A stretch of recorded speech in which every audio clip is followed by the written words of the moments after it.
అందరికీ నమస్కారం. షుగర్ వ్యాధి అంగస్తంభన సమస్య పరిష్కార మార్గం అనేటువంటి చక్కటి ఆసక్తిదాయకమైనటువంటి అంశాన్ని గురించి తెలుసుకోబోతున్నాం.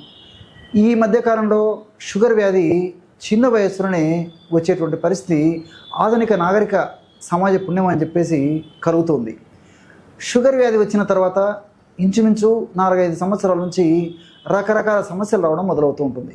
ఈ సమస్యల్లో మెదడుకు సంబంధించినటువంటి సమస్యలు, గుండెకు సంబంధించినటువంటి సమస్యలు, రక్తనాళాలకు సంబంధించినటువంటి సమస్యలు, మూత్రపిండాలకు సంబంధించినటువంటి సమస్యలు, ప్రేవులకు సంబంధించినటువంటి సమస్యలు, అదేవిధంగా ఈ యొక్క కాలేయానికి సంబంధించినటువంటి సమస్యలు, చర్మానికి సంబంధించినటువంటి సమస్యలు, ఈ విధంగా 5 సంవత్సరాల తర్వాత ఇలాంటి సమస్యల్లో మరి క్రమక్రమంగా ఏ ఒక సమస్య రావడము, ఎక్కువ సమస్యలు రావడము, అదేవిధంగా నేను చెప్పినటువంటి అన్ని సమస్యలు రావడము, ఇలాంటి అనేక రకాలైనటువంటి ఇబ్బందులు కూడా షుగర్ వ్యాధి వచ్చిన తర్వాత క్రమక్రమంగా 5 సంవత్సరాల నుంచి చాలామంది మొదలవుతుంటాయి. కానీ మరి ఇవన్నీ కూడా వచ్చినప్పటికీ చాలామంది వాటితో ఇబ్బంది పడుతూ ఉంటారు. అదేవిధంగా వాటిని ఫేస్ చేస్తుంటారు. వాటికి సంబంధించినటువంటి ఔషధాలు తీసుకుంటుంటారు. అది నాణ్యానికి ఒకవైపే ఒక కోణమే. కానీ మరి అంగస్తంభన సమస్య కూడా వీటితో పాటు కలుగుతూ ఉంటుందన్నమాట. మరి ఈ షుగర్ వ్యాధి గ్రస్తుల్లో షుగర్ వ్యాధి వచ్చిన తర్వాత చాలామందిలో 5 సంవత్సరాల తర్వాత ఎక్కువ శాతం మందిలో అంగస్తంభన సమస్య కలుగుతూ ఉంటుందన్నమాట. మరి మిగతా సమస్యలు ఏ వచ్చినప్పటికీ దాన్ని ఎదుర్కొనికి సిద్ధపడతాడు. మరి ఖర్చు పెట్టడానికి వెనుకాడరు, రకరకాల ప్రయత్నాలు చేసుకుంటూ ఉంటారు. కానీ మరి ఈ అంగస్తంభన సమస్య వచ్చినప్పుడు మరి మానసికంగా క్షోభపడిపోతుంటారు.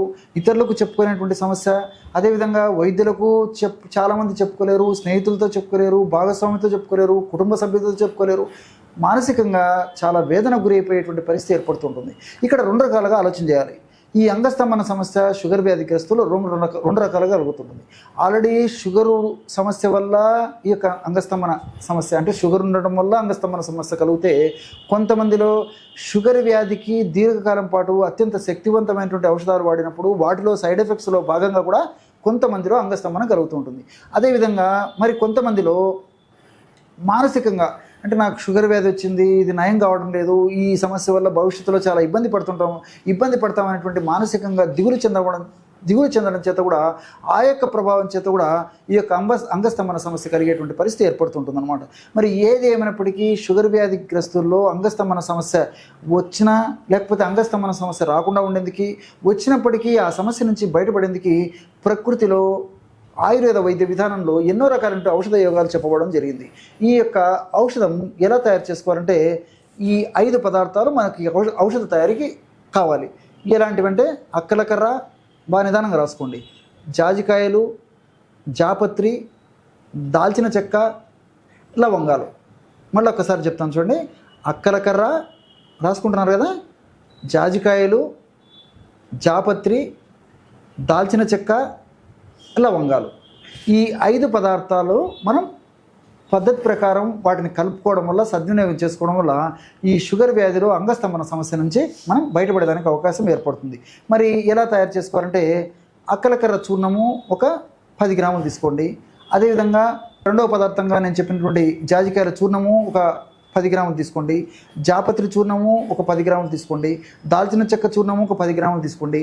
లవంగాలను మాత్రం కాస్త వేయించేసేసి చూర్ణంలాగా తయారు చేసుకొని ఆ యొక్క చూర్ణాన్ని ఒక 10 గ్రాములు అందులో కలిపేసేసుకోండి.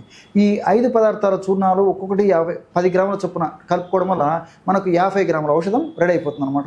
ఈ 50 గ్రాముల ఔషధాన్ని ఒక గాజు సీసాలో నిల్వ ఉంచుకొని చాలా తక్కువ ప్రమాణంలోనే ఈ యొక్క ఔషధాన్ని వాడుకోవాలన్నమాట.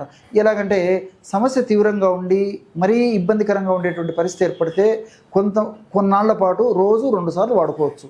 ఎలాగంటే పూటకి 500 మిల్లీగ్రాముల నుంచి 750 మిల్లీగ్రాముల వరకు, అంటే 1 గ్రాము కంటే కూడా తక్కువనే అనమాట. అంటే ఔషధాలు చాలా శక్తివంతమైనటువంటి ఔషధాలు కాబట్టి కేవలము చాలా తక్కువ ఔషధం వాడుకోవడం వల్లనే సమర్థవంతమైనటువంటి ఫలితాలు కలుగుతాయి అన్నమాట. కాబట్టి 500 మిల్లీగ్రాముల నుంచి 750 మిల్లీగ్రాముల వరకు ఆ యొక్క చూర్ణాన్ని తీసుకొని మరి కాస్త పాలలో కలిపేసి తీసుకోవాలి. ఈ విధంగా ఉదయం ఒక్కసారి, రాత్రి ఒక్కసారి, అవసరాన్ని బట్టి, పరిస్థితిని బట్టి, లేదంటే రోజు రాత్రిపూట మాత్రమే తీసుకున్నా సరిపోతుంది అనమాట. రాత్రి పడుకునేటప్పుడు ఒక 50 మిల్లీలీటర్లు లేదా 100 మిల్లీలీటర్ల పాలల్లో నేను చెప్పినటువంటి ప్రమాణంలో ఈ యొక్క పౌడర్ను కలుపుకొని తీసుకుంటే సరిపోతుంది.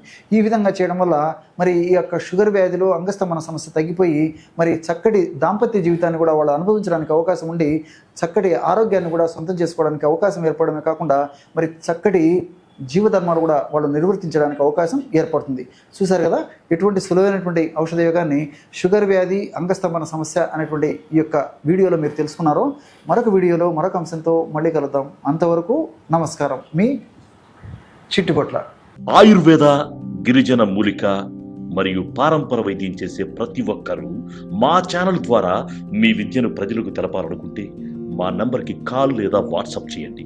మీ దగ్గర ఉన్న ఆయుర్వేద మరియు హెర్బల్ ప్రొడక్ట్స్లను మా ఛానల్ ద్వారా ప్రజల్లోకి తీసుకువెళ్తాం. వీడియో కనుక మీకు నచ్చినట్లయితే లైక్ చేయండి, షేర్ చేయండి. మరిన్ని వీడియోస్ కోసం మా ఛానల్ని సబ్స్క్రైబ్ చేయండి.